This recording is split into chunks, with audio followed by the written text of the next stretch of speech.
السلام عليكم ورحمة الله وبركاته. النهاردة اتنين الشغل، النهاردة اتنين 30/10/2018 ده تشطيب البلاطة اللي أنا صورتها امبارح قبل وهي لسه خضرة.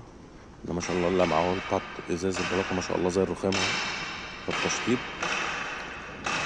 ده تشطيب الشغل اهو. ده شغل الهليكوبتر طبعا. ده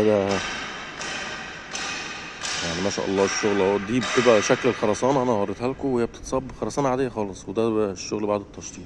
ده شغلنا اهو. ودي شكاير الشبدور السيكا اهي.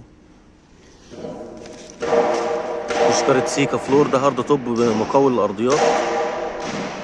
وطبعا لسه ده هيتساوى. وده الكمر الحديدي اللي احنا بنشتغل بيه. ده الكمر 3x3 بناخد الجنب كده الاول للاخر اهو. ده حديد، ودي التقوية بتاعته طبعا عشان الجنب ما يفتحش. دي الزاوية اللي بنقوي بيها.